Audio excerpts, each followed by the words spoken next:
the problem isn't that AI is here, but it's how it's being used. We have to understand that it's part of our lives, Okay. right?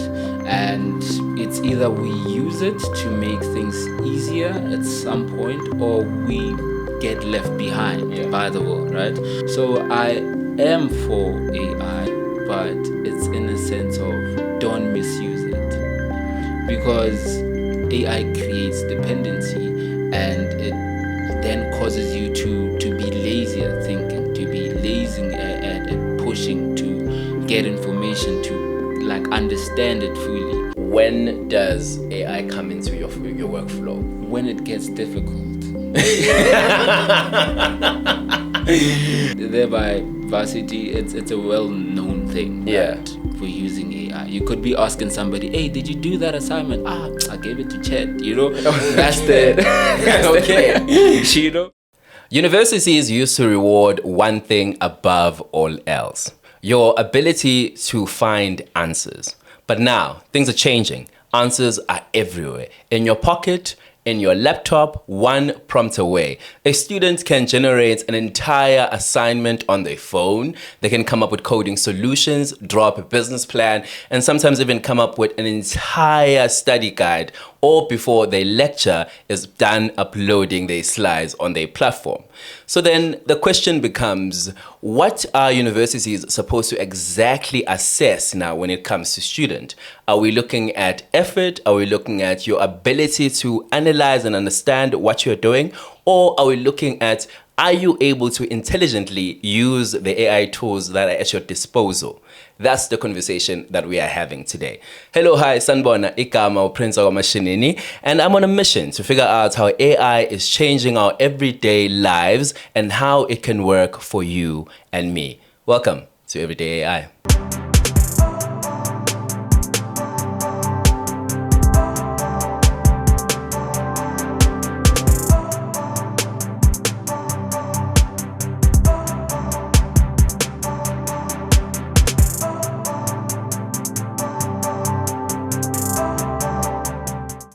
Today I'm joined by a BIT Information Systems student from the University of Pretoria who is navigating lectures, deadline, software development, and just the busy life of being a student. Khensani Chauke, welcome to Everyday AI, my brother. Thank you for having me, brother. How are you doing this morning? A bit tired because I was writing an exam today, but besides that, I'm good. You're writing in the morning? Yeah, I was. What were you writing? I was writing economics. When you walked out, did you know you passed or not?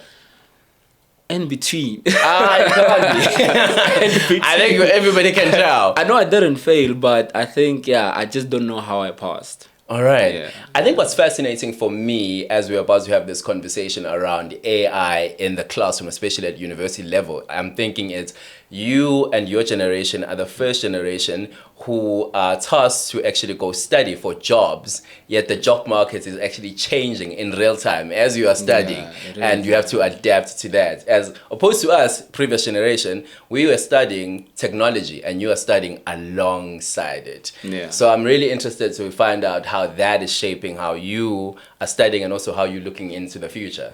With AI now, Yeah. it's a thing of, like, people keep on speaking about it, that it's gonna take our jobs, you know, and I think being in a space where they're teaching us about AI, I actually see that that's not the truth, you know.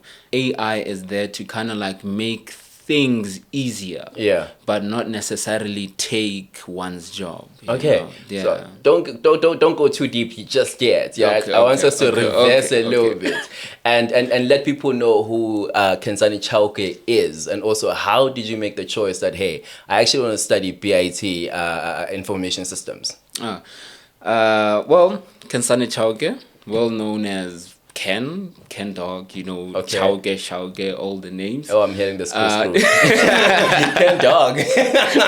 What is that? Yeah, so I'm studying BIT in Information Systems, majoring in data science management, right? Yeah. So it's a stream where I'm learning about business and technology. Okay. But also statistics, which statistics is like learning about data. The degree is about understanding systems in businesses and finding ways to make businesses efficient. Okay. Right. You also learn about software development and all those things. Yeah, that's BIT. So I'm just interested in data.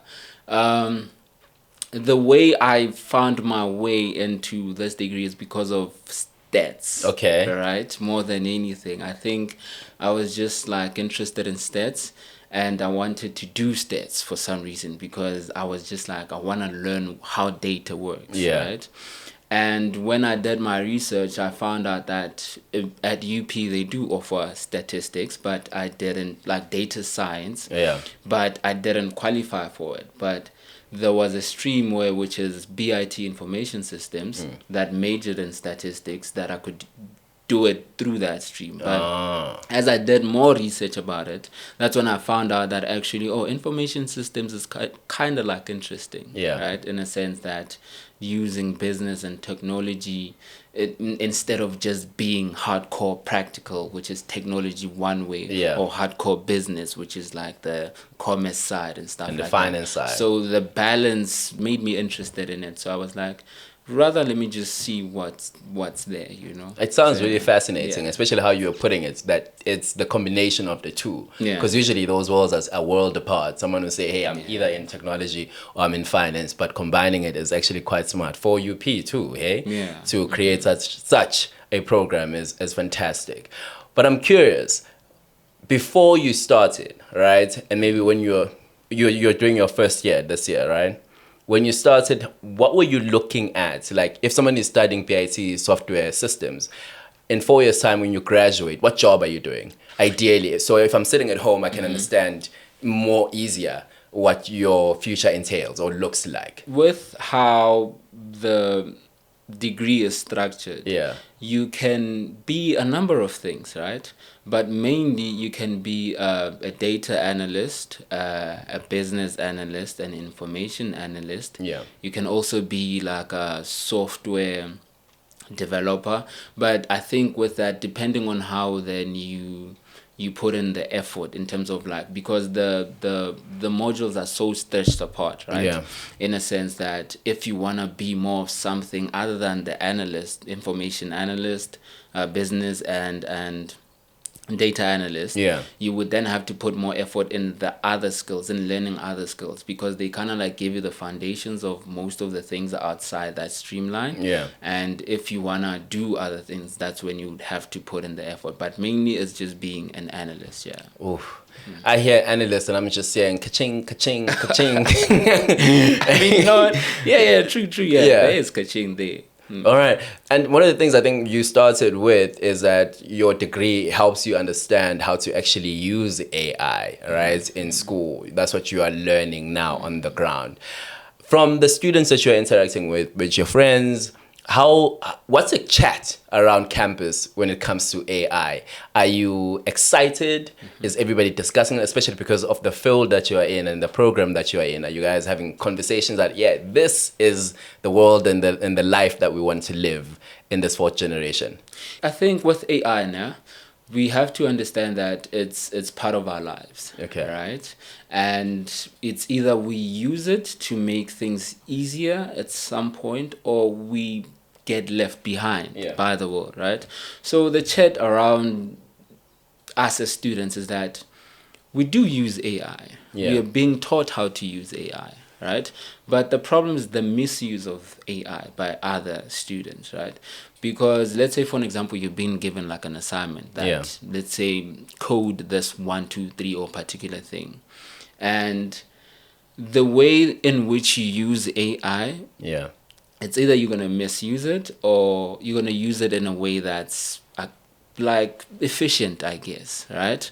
For an example, let's say if you're given an assignment and then you just ask AI to just do the assignment, then it's a thing of that's a misuse of AI, and then you can possibly get expelled from varsity if you do it like that, if they find out that you're actually using AI in that sense. Yeah. But what we're being taught is then how to ask AI how to do certain things, in a sense of, let's say if you're coding and you're stuck, Yeah. and you have an idea, you can just ask AI, I'm looking to do 1, 2, 3, 4, 5, but I just don't know how. How can I do this thing? Yeah. Then AI can possibly give you ideas as to how you can then attack the problem you're having.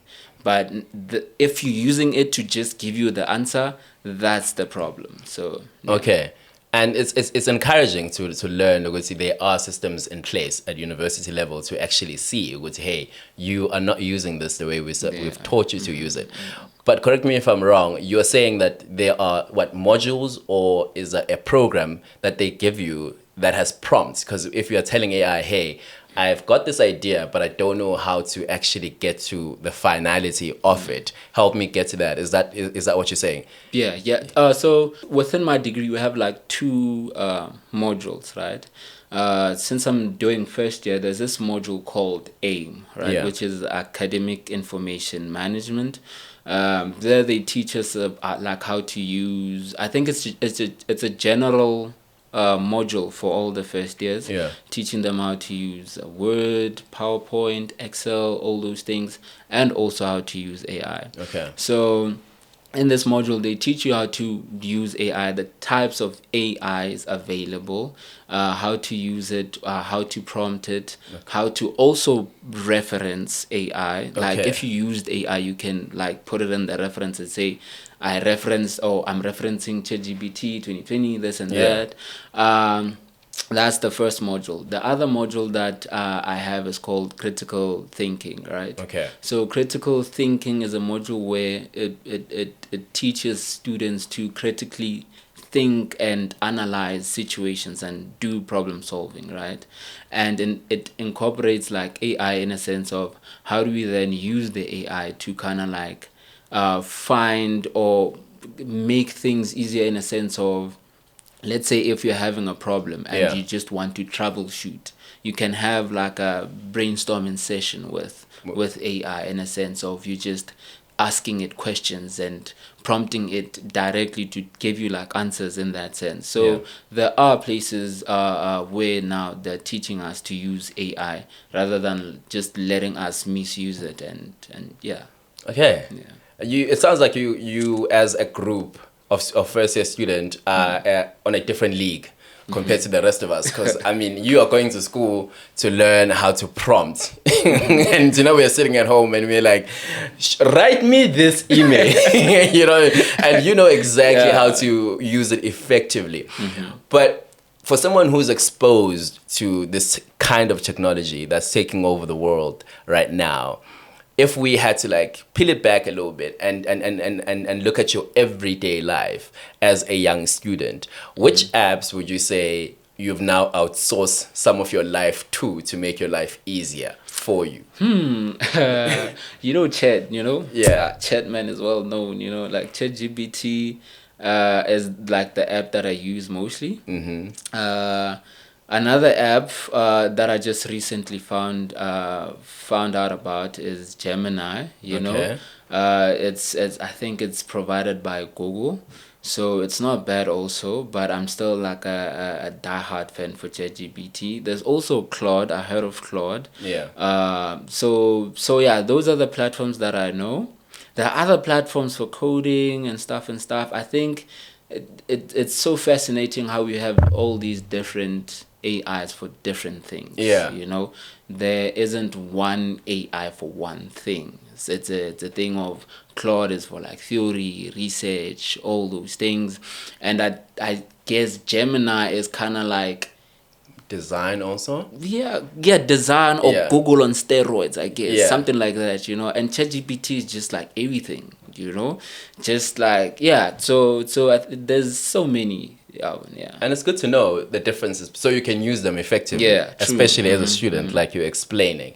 But on campus, are you people, like your friends, friends, everybody around, are they comfortable with the fact that most people are using AI, or it's just mamas around the definitely. corridors? People are like, it's still secrecy around it because I outsource some of my work. You see, there by varsity, it's a well-known thing that we're using AI. You could be asking somebody, "Hey, did you do that assignment?" I gave it to Chat. That's Okay.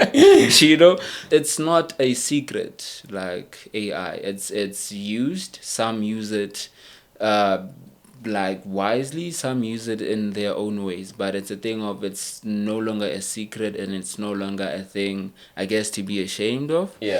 So it's there. It's a known thing. Okay, it's a known thing. What do you think about that? Like, are you for it or are you against it? Because it sounds like if you are having just like an open dialogue around it, there's acceptance, which, like you're saying, which this is a part of our lives, so we need to accept it. But the use and the people around you, how do you see them using AI? Are they outsourcing completely their thinking and the academic work that they're supposed to do and learn from, or are they using it effectively, like you were saying? So with some of my peers, right? The way that they use it is they misuse it. Okay. Right. They ask AI to do assignments for them, which is something that I also did at some point. I was gonna come to that because it's nice to speak from outside the club. Exactly. But it's a thing of the more you do it, the more you create dependency on it, right? So I am for AI, but it's in a sense of don't misuse it. Because this dependency, what's going to happen is that you're going to become lazy to think. You're not going to acquire the skills necessary for you to be what you are studying to be, I guess. For an example, if you want to be a coder, if you put everything on AI, you're not going to learn anything. So it's just going to be a thing of AI did everything for you.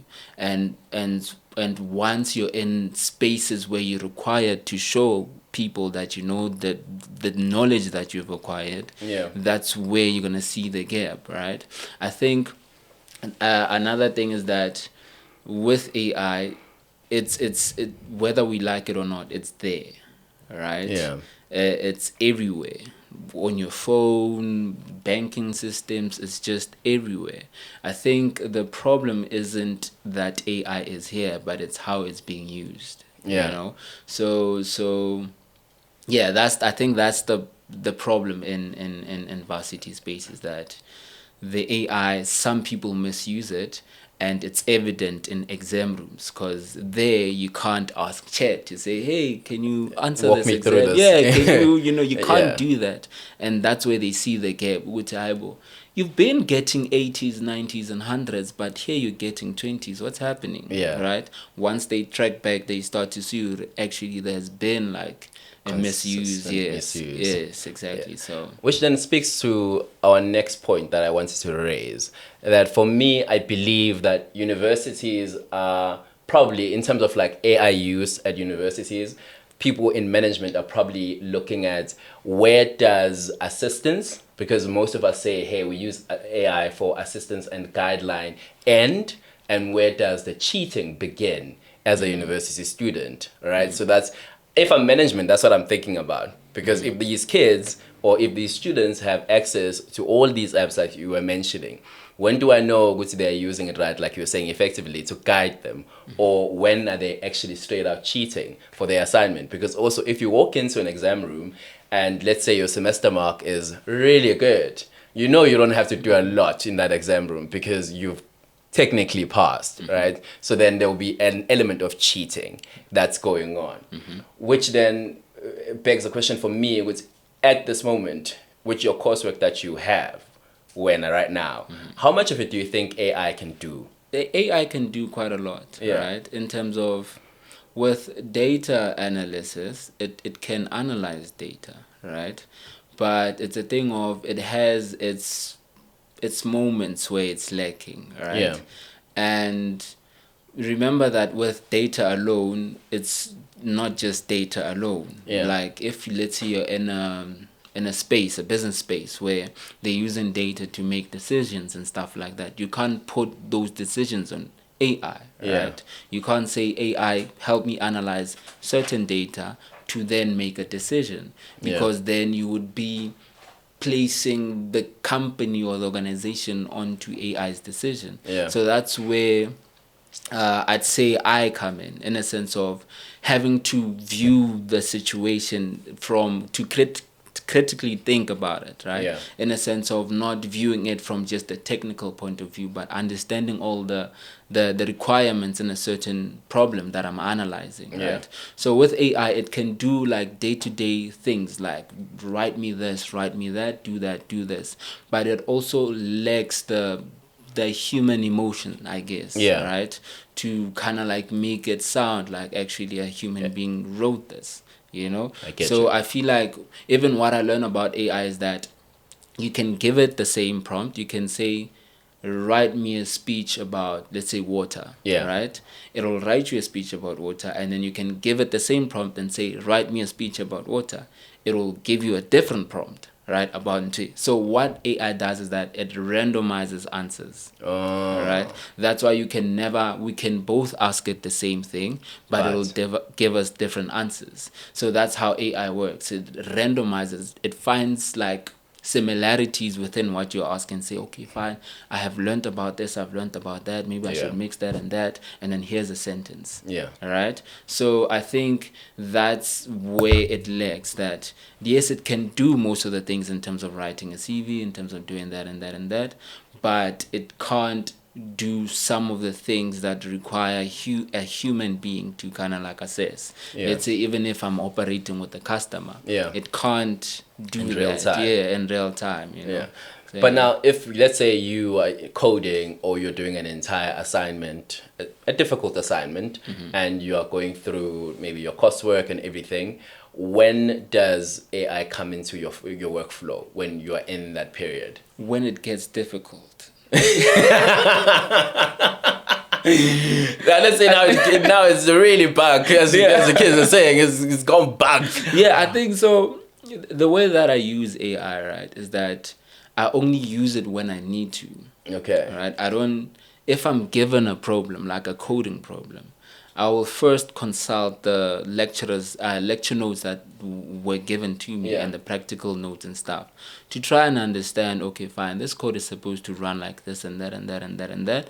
But if now I'm finding it hard to solve it and maybe I'm missing something, I can then go to AI and say, okay, fine, I want to do this, but I did 1, 2, 3, 4, 5. Yeah. Now, what is my problem? Then it can say, oh, I see where you went wrong. You were supposed to do this and that and that and that here. Yeah. Then I can say, oh, okay, I see where I went wrong. Instead of saying, yeah, no, here's the assignment, do everything and just give it back to me. Because with that, what happens is that you don't understand. I think with difficulty, you get to understand something. Okay. The more you do something and it's difficult, but you're pushing, you get to understand it better and better and better. So that next time when you see the same thing, you're like, oh, I remember you. Or I've once faced a similar situation and I know how to solve it. And then with AI, I think the more, if you misuse it, it takes away from that. Okay. The understanding that you would, that the university needs or is offering you. Like, I don't know if that makes sense. Yeah, it's like, I don't know what's the term for it, but it's the bias, confirmation bias, basically what you're saying. If you don't challenge it, because now you're applying yourself to say, hey, logically, this is what I want to get to, it will also just go the wrong way. Yeah. Because you are not also thinking, you're just taking whatever that you're being given. And another thing with that is that you just take everything that AI gives you. Yeah. Right? But once you have an understanding of what you're looking for, AI can offer you something. You can actually say, no, you're telling me lies. Yeah. You know, and it can say, oh, I'm sorry. I thought, so AI is like that because sometimes it lies to you. It tells you like just lies. And then sometimes if you are not well versed in that space and you just take everything as it as it comes, you're just gonna be also submitting lies, I guess. And I was really coming to that because I was just like, how do you assess as a university student the information that you're getting? Because when I was in university, right, you'd get an assignment and we used to Google and paste. Well, no. Google and paste. Revealing my age. but we used to use Google a lot, right, to Google information and all of those things. But you would go to Google and then Google usually would pull up a research paper. So like you were saying, you're able to cite with this is the information that you got. So you can cross-reference from what your lectures are saying to the research paper to make your arguments. So now in AI, if you are using AI to do what you are saying, to walk me through my thinking, or help me arrive at an answer that I can understand and you're challenging it, how do you assess if the work is done correctly? Do you read or do you take whatever is there and then you go back to the lectures and say, hey, my AI says this?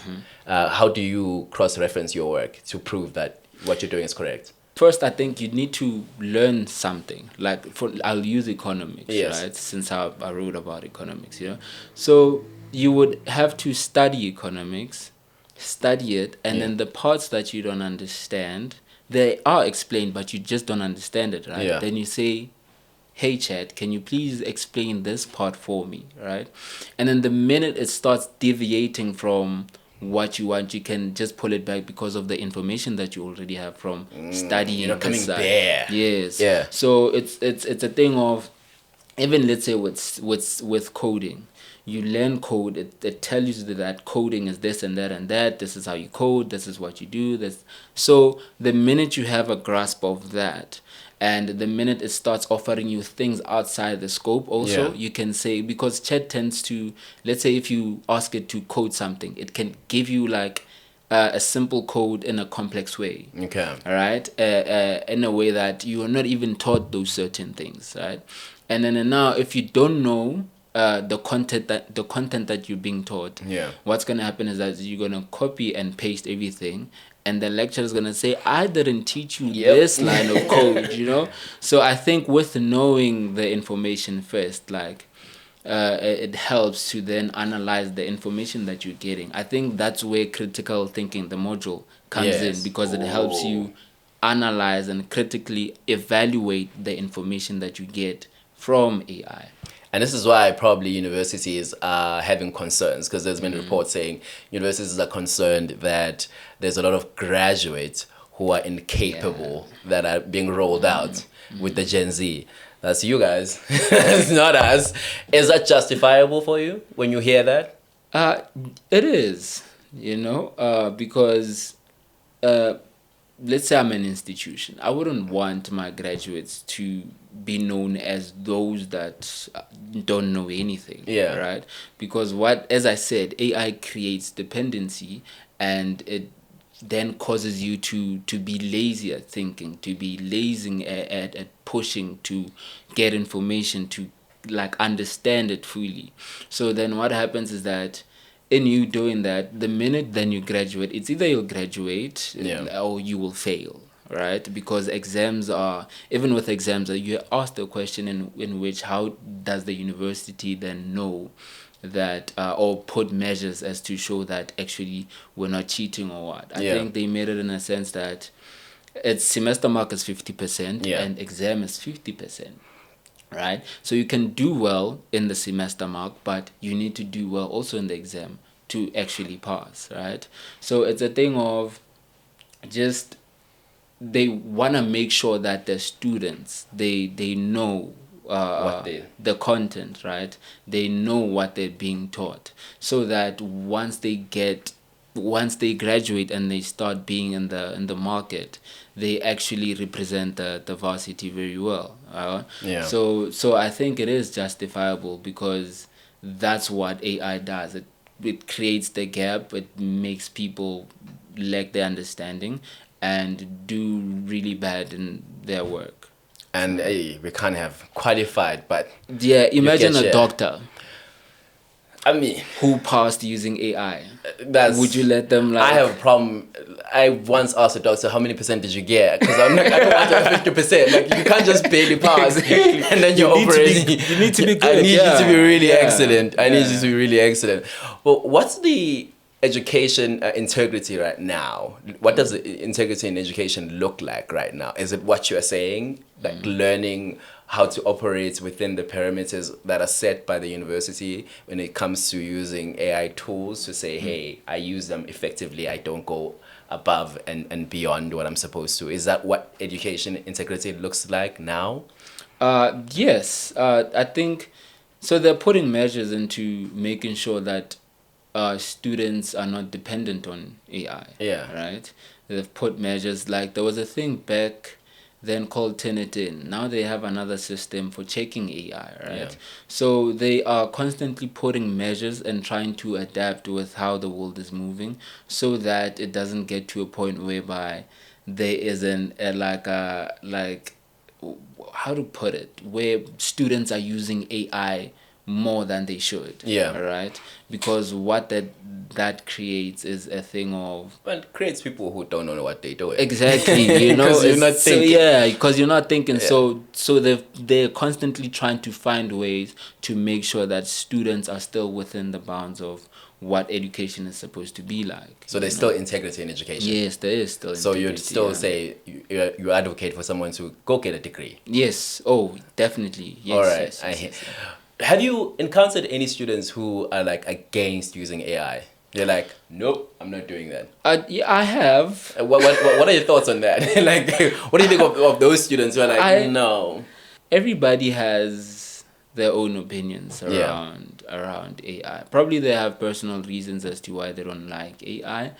Others, they don't like AI because they feel like it's taken their jobs, you know. Okay. And it's just around that. So one way or the other, AI is there. Yeah. And there's nothing we can do about it, right? And it's either you can be for AI or not for AI. Yeah. But one way or the other, you're still using AI in your life, right?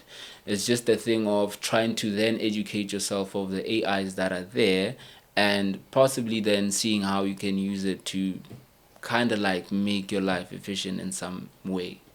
All right, but students specifically, that's what I want to know, because Yeah. I think you've made it very general, which is kind yeah, of you. yeah. You were like, oh, let's broaden this let's, conversation. you know. Let's open this up. Yeah. But I'm curious about students specifically. Okay. On campus, like, have you encountered anyone who is there and is they doing the LLB and they're like, me, I'm encyclopedia every Okay. one way. In the university space now, I think everybody's for AI in that space. Like, Okay. so far, I haven't, because it was outside my so it's just outside. Yeah, it was very broad. Yeah, but so far, thinking about the people that I've met so far, they are for AI, and some use different AI, because I've been using Chat, Yeah. others use Gemini, others use like Claude. So I think in the university space, everybody's for AI, or most of them, I guess. Let me say that you've interacted with. Yes. And I mean, it sounds like everyone is having a good old Yeah, party. I mean, we're being taught about it also and how Yeah. to use it. So obviously, one way or the other, we are gonna be for AI in some way. That makes sense. Yeah. Oh, that makes sense. The conversation is not just between us in studio. You are also part of the conversation. I want to hear from you. What are you enjoying about the conversation? Or what are your thoughts so far from what Khensani is sharing? All right. I especially want to hear from you if you're a university student also. Do you think AI is making you a better student, or have you become dependent on AI? Hit us up on our comment section and let's keep the conversation going so we can grow our community. Also, while you are there, click like and subscribe so you can see when we drop our new episodes. But now, the question I'm asking is, if AI can automate our workflow, write reports, basically tackle all the technical stuff that a human being would normally do at an office, why would companies hire human beings? I mean, we're at that point. Do you ever worry about that? That maybe in 10, 15 years, the degree that you are studying now will become redundant?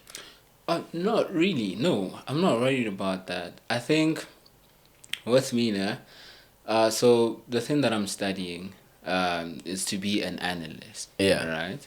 And an analyst is to bridge business and technology, right? And it needs human interaction for that to happen. Yeah. From the client side to the business side, right? So now, if AI can't do that, Yeah. right? And with how things are moving and also the degree that I'm studying, my job is secure. Okay. For some reason, I believe my job is secure because also stats also you learn about AI, right? Okay. You learn about something called machine learning, right? How to create AI, things like AI and stuff like that. Yeah. So now if I'm learning about that, obviously AI needs maintenance or it needs creation, it needs something. And if I'm learning about those things, obviously I need to be there to kind of like maintain those things, I guess. Okay. So yeah, I don't think I'm worried about employability In the future. In the future. And also your confidence is coming across beautifully because it's informed by something. Yeah. But in terms of like the skills like you are mentioning now, if someone is at university level or thinking of going back to school just to aid themselves and make themselves like more employable in the future or as the years progress with AI, what skills are you identifying as you are in school to say, hey, maybe I need to actually, while I'm still within this degree, maybe I need to press more on coding because I feel like in the next 5-10 years we will need more coders to, like you were saying, maintain the AI that's currently out or being updated regularly. Are there any skills that you've identified to say, I want to zone in here, I want to zone in there? So far I've looked at machine learning and cloud computing, right? And cyber security. Okay. Right? So cyber security is more of like protecting data, company data. Yeah. Right? Because you have hackers every day trying to hack something. Yeah. You know, trying to, because data information is money, so hackers try to access that so that they can sell that information to other people. Yeah. So cyber security specialists or analysts, they protect that, right? They make sure that day in and day out they looking for hackers, people trying to hack the system, and they block them out, right? Yeah. And with cloud computing is more of storage, the storing of data, like for an example, ChatGPT, right? The data that's being used, it's being used around the world. So that data needs to be stored somewhere. Yeah. So cloud computing involves that. How do you then store data in the cloud? How do you build systems where now data can be stored in large amounts without it being broken into, which is cyber security and stuff like that. And machine learning is then advancing what is this thing? The current, AI, yes, the current AI is learning more about algorithms, about this and that. And there are things in statistics that I'm still yet to learn. I haven't gotten there yet, but there are things where it's called supervised learning and unsupervised learning. A supervised learning is that you feed it information for it to learn, but you supervise it, right? To correct it and say, nah, this is correct, this is wrong, this is this, analyze these pictures. And then unsupervised learning is that giving it information and saying, teach yourself and show me, yes. And then after that, you just supervise it in a sense of you don't correct it into it, but it does the corrections itself. But I haven't learned so much about it. But that's how AI or ChatGPT also came about. That it was built and either supervised or unsupervised using information collected throughout I think multiple sources, right, in the cloud perhaps, but yeah, those are the things there. You sound armed. It sounds like you're ready to 007 out of here. And it's exciting to actually even learn the insight that you have into it, because I have never heard of the things that you're mentioning, the programs and the systems that you're mentioning, which is making me think outside of your qualification, because you are exposed to all of the things that you are sharing because of what you are studying, right? Now, for students who are not exposed to your curriculum and your coursework, let's take a finance student, a marketing student, a live performance student. Do you think universities are doing enough to expose them to these ever so changing systems that AI is introducing into the workspace right now? For UP, I can't speak for other varsities Yeah. because I don't know how they're operating. But for UP with the general module, I believe that it's trying to kind of like incorporate everybody. Okay. Because regardless of the degree that you're doing, once you are a first year student at UP, you are required to do AIM. Oh, that's amazing. Yes, whether you like it or not, it's in your transcript. It's gonna add to your GPA. So you have to do it. And in that module, you are being taught also about AI.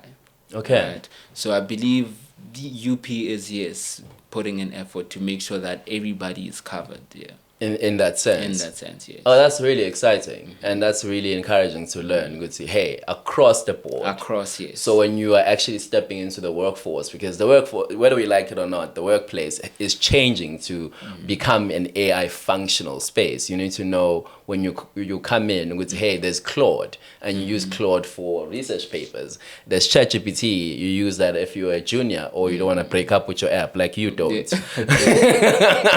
Right now, right? Or you use Gemini if you want to design and all of those things. So I think that's for me, that's what I'm learning from you, and also just the fact that you picked such a strong course or a program that looks into the future, into how work looks in the future. What would you say? Because, I mean, you had to go and research for yourself, right, to find out about BIT information system, which is not something that's, especially to us, that you can find readily available where if you're in Pretoria or you're in Newcastle and Ematateni and there's dust everywhere. What can be done? That's what I'm coming to. I'm just going around the circle, but what I want to come to is what can be done so programs like yours become as popular as engineering or chartered accountancy, because the world is moving in this direction. I need to know how to combine technology and finance and take over the world. What do you think should be done or can be done to make kids know about what you're studying? What can be done is learners being taught about these things or the options available to them in high school. Yeah. Right? I believe one thing is that in high school I never got that opportunity to kind of like know about multiple industries and what they offer, Yeah. And because of that, it's either I just focused on one thing or just heard of one thing. It's either doctor, lawyer, engineer, that's that, right? But I believe that if we have like, let's say, what do you call these things? Visits to schools. When universities come to your school, with their brochures. And, yes. I think to just probably in maybe grade 11 and 12, or from grade 10, to kind of like teach them of all these available options, right? All these degrees and what they do, so that they give them like an idea as to, okay, fine, these are the things that are available and these are the things that you can choose from. Because besides that, with primary, they're still kids, let them have their fun. But within high school, I think that's where we can start pushing this information, because as I said, information is power, is knowledge, is money, is everything. So if we just make sure to share this information from high school, then I think it'll better equip them into then knowing what they want to do. And and when they grow up, they can sound like you. You know what I mean? They can be a BIT software systems and all the great things. This chat has been really insightful, and I'm just learning that, hey, AI at university level just means restriction. It's knowing your limit, because also I think you are there to learn. You are there to actually be equipped to know more about the chosen career you've chosen, right? So don't outsource completely your learning to it and go to Melville. That's in Joburg. I don't know what you guys do in Pretoria because they closed down the square. But we're not going to talk about that. So this conversation has been really, really fun for me and insightful, just to hear that the younger generation is actually so excited about the fourth revolution that's happening in terms of AI and everything. And you sharing your experience and how things are at university level when it comes to AI and the interaction and relationship that you have with it. I hope you have found it also just as insightful as I have. But before we let you go, I want us to play a really fun game, right? We call it Keep It or Kill It. All right? No thinking, no over analyzing anything. I'm going to give you a couple of statements. You tell me you want to keep them or kill them. Okay. Okay, right? Okay. First one, 3-hour exam. Kill it. Yeah. How long should the exam be? Now I want explanation, but let's not explain. 3 degrees. Keep it. Okay. You really love school, eh? No, 3 years is nice. 4 years, no. Okay, cool. And then long textbooks and thick textbooks. Kill it. Okay. And then CVs, curriculum vitae instead of Kill portfolio. it. Okay. And then the last one, closed book exams. Keep it. Yes, Keep it. Yes. Okay, keep it. cool. Man. Thank you so much, Khensani. This has been really, really insightful, brother. Thank you for having me. When you take over the world with your technology and business. Together, right? Thank you, brother. Thank you. What this conversation has made very clear is that the future of graduates that are coming out now is not somebody who knows how to memorize the most, but it's somebody who knows how to adapt fast to the changing landscape that is AI, and also somebody who knows how to critically analyze and understand the information that's before them, somebody who knows how to think deeply. And I, for one, I am for it. The conversation ends here, but it doesn't end on our comment section. So head over there and actually join the conversation there and let us know if, especially you are a university student, has AI made you a better student or not? And while you are there, remember to subscribe and like our page so you can actually be one of the first ones to see when we drop a new episode. Ikama Prince Ogamashinini. This is Everyday AI. I'll see you on the next one.